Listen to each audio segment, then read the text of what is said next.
Hi, it's Lauren with LaurenTeachesFlute.com and welcome to today's tutorial. So in today's video I'd like to talk about how to overcome performance nerves.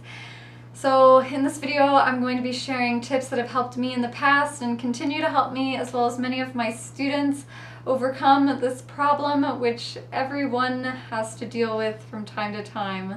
So I definitely feel that mental preparation for me personally in many cases can be just as important as physical practice. So if it's a big audition or performance that's coming up that might be causing a little bit extra anxiety, then I definitely make sure to add mental preparation into my daily routine. But if it's a more casual performance that I feel really confident and comfortable about, it might not be such a big deal in some cases, but if it's really causing some anxiety, then I definitely make sure to practice these tips I'm about to share. Now, since I'm going to be giving 8 tips on how to overcome performance anxiety, it might be a little bit of a longer video, so I'm going to leave links, time marker links in the description below so you can skip around to the tips you feel are most applicable to you. One last thing, tips number 1 and 2 are definitely going to be the longest tips, so if you want to skip to the quick tips section, go ahead and skip to tip number 3. I'll also have a concise outline of the tips I provide in this video on my website in the student resources section in the printable exercises tab. Alright, so tip number 1 is to process your nerves, and I feel like this is best done in the weeks or even months leading up to a big performance. So I have 2 exercises that I like to use that allow me to process my nerves, and the first one I'm giving kind of a weird name, but I'm going to call it Welcoming the Uncomfortable Feelings exercise, and this is how it goes. So step number 1 of this exercise is to sit quietly. Maybe even close your eyes, take a few deep breaths, and take this time to allow any uncomfortable feelings you have regarding the upcoming performance to surface. So maybe you feel tense, maybe you feel anxious, maybe you feel a sense of dread. Just take a moment to allow these feelings to surface and then identify what these feelings are. Just give it a name, just kind of identify what you're feeling. And the next step is to welcome these feelings, which might seem kind of odd, but we spend so much time trying to pretend that these feelings aren't there and trying to just pretend they're not there and that we're not nervous, that it's really healthy practice, I think, to just kind of welcome them and allow them to be there and accept that you have these nervous feelings about the performance. And also in this step, be open to the idea that these uncomfortable feelings have something to teach you.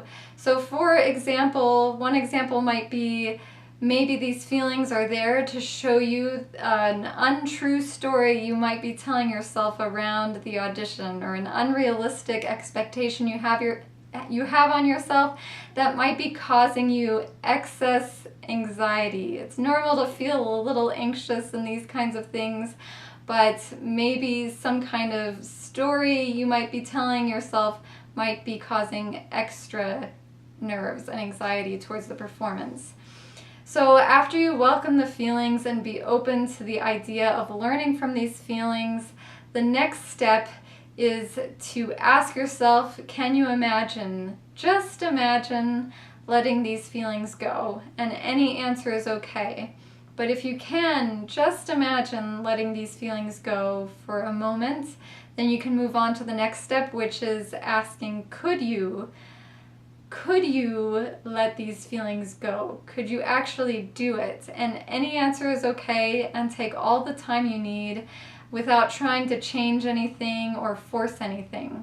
And then the last step is to ask, when would you be willing to let these feelings go? And if the answer is now, then try and identify that kind of story, like I don't ever do well under pressure, and replace it with a truer story, like perhaps, this is just an example, I've been putting a lot of pressure on myself lately, and I realize now that I have more control than I thought over how I perceive the situation, and now I can even start to perceive the situation in a way where I actually get excited about the performance.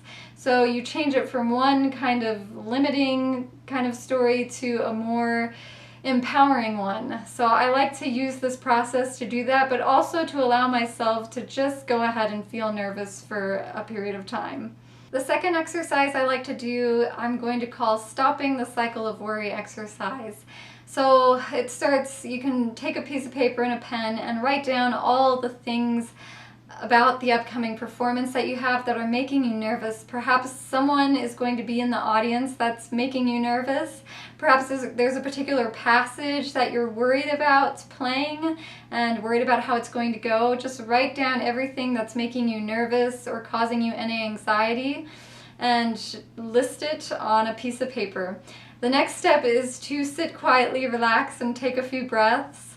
And maybe even close your eyes and take the first item on your list that you created and imagine things not going so well. And go ahead and take it to an absurd degree.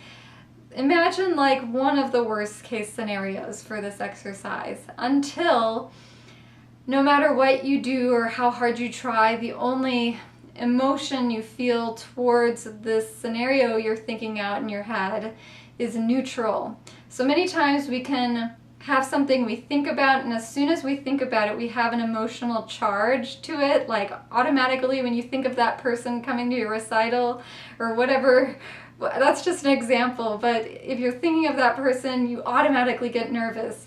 But if you think about it and allow yourself to be nervous for a period of time, eventually that feeling will reside. You're not pushing it away, and eventually, if you think about it long enough, you'll start to feel neutral, and you can kind of just think of that. So that way, when you see that person, you don't have that emotional charge, and it's more neutral, and so you're not triggered by certain things. And when you see that passage coming up that's difficult, it's not going to, you're going to have like this cue and it's going to be neutral. So that's the goal of this exercise. I find it really helpful when dealing with nerves in a performance I might be nervous about that's coming up. So do this and the last exercise as often as you'd like, and repeat either one of these exercises as often as you'd like and feel comfortable doing in the weeks leading up to a performance. Tip number 2 is using visualization. So this and tip number 1 are probably my 2 favorite tips of the whole video for me personally. But anyway, so you'll start off just getting relaxed, sit in a comfortable seat, take 10 deep, slow breaths and just get in a more relaxed state. And then think about, kind of visualize the performance you have coming up or a piece you're going to be playing in that recital or what have you. So imagine performing really well and what that feels like, what that sounds like, and what that looks like. You can do this visualization just in your mind, or you can even listen to a really great recording that you like of the piece you're playing and listen to that and imagine that you're the one playing it. Whichever works best for you, but either one I think works great. And so imagine what you look like, how you walk onto the stage, how you're standing, how your feet are planted, what your body feels like. Maybe you're really relaxed and loose and just confident. Posture. Also imagine what you look like, what the audience looks like. But I think most importantly for me is to imagine what I feel like when I'm performing really well. So you might feel really excited, really joyful, really confident, determined, relaxed, and alert, and playful, and things like that when you're playing really well. I also like to imagine how I might handle any mistakes that might come up. If I make a mistake, how will I handle it? I like to imagine visualizing myself getting through a mistake and maintaining my performance state of being really excited and happy to share music with people and not let any subtle mistake interrupt that kind of feeling. In his book, The New Mental Toughness Training for Sports, James Lohr talks about how our feelings are like a muscle, and the more we practice eliciting certain feelings, the easier it will be to access those feelings when we really need them, i.e. like in a performance. So I thought that was really neat, and he also talks a lot about the ideal performance state, in which, you know, for athletes, and I feel like it really applies to musicians as well, it's when they're performing their best, they're usually really present, relaxed, and having a whole lot of fun, and have this kind of high positive energy. And so I really try to add the feeling in the performance during my visualizations, and I find that that makes me a whole lot more confident for the actual audition or what have you. Tip number 3 is to focus on sharing music with people, not on playing perfectly.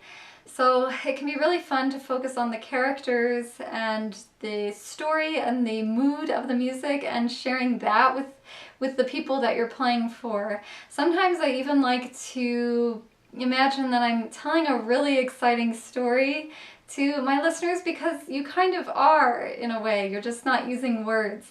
So when we tell a story to a child, we're using a very expressive, interesting, and engaging voice, and it makes it much more fun to tell a story like that, and it makes it much more fun for the people listening as well. Tip number 4 is to remember that you know this. So if during a performance you have a little slip up or your mind goes blank for a moment, just relax, try to relax, and remind yourself that you know this. You know this, and just, you know this. You've practiced it, and don't second guess yourself. Many times we can start overthinking. I feel like during a performance, if we have a slip up and doubting the work that we did and doubting that we actually know this, but decide, like, before you even go on stage, you know this, you've practiced it, you've checked off the box, you've practiced, you've done everything you could possibly do, and trust your work. And I think that kind of gives me confidence if I have any subtle slip-ups during a performance, so that it doesn't really faze me or get in the way of the performance. Tip number 4 is to simulate unfavorable situations before the performance actually happens. So if you know that when you get nervous you have dry mouth, then maybe practice one day when you notice you're kind of thirsty, then play through your music and kind of simulate what dry mouth might feel like and how you play when that's happening, and see if you can do whatever you can to overcome that, you know, when you're practicing. If you notice that you have shortness of breath when you get nervous and perform in public, then jump up and down for a minute and then play through your music and see how you deal with it. So that way, if it comes up in the actual performance, it won't throw you off guard so much, and you'll be more prepared and confident through those challenges. Tip number 6 is to practice mindfulness. So you can do this before a performance in your practice routine. Maybe do it before you practice every day for 2 to 5 minutes or something. But sit quietly and focus on being mindful of the moment. So take some breaths, focus on what your breathing's like, how you feel that day, you know, how your breathing is. Is it slow? Is it fast?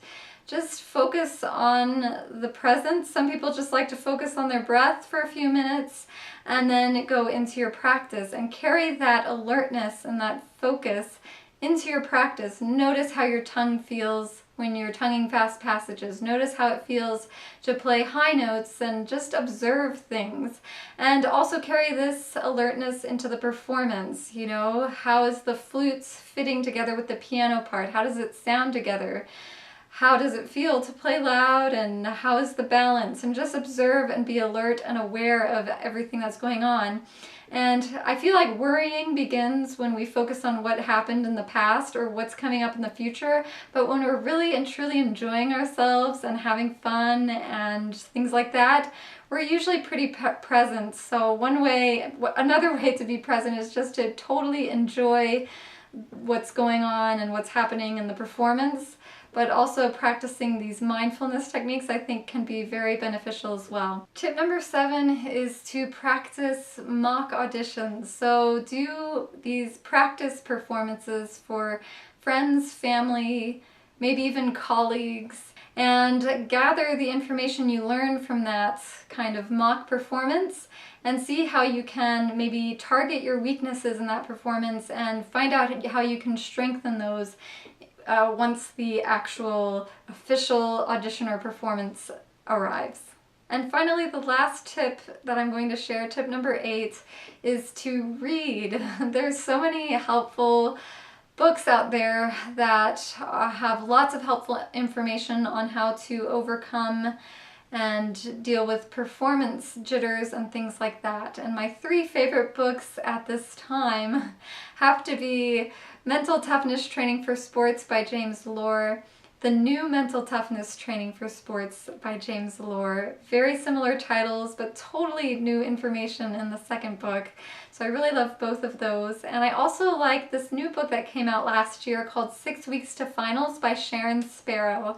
It's not so much geared towards mental toughness, but it's really geared towards how to prepare for a really important audition, in-depth, step-by-step, in really great detail, and I really, really like that book as well. Some other popular books that are available to read include The Inner Game of Music by Barry Greene, The Inner Game of Tennis by Tim Galway, A Soprano on Her Head by Eloise Reistad, and The Mental Game by James Lohr. And I haven't read that one, but I definitely intend to in the near future. I'm assuming if it's anything like his other books, it's going to be really awesome. So I think that's it for the tips for today. If you liked this video, please give it a thumbs up and subscribe below for more videos like this one. Thank you so much for watching, and I will see you next time. Bye!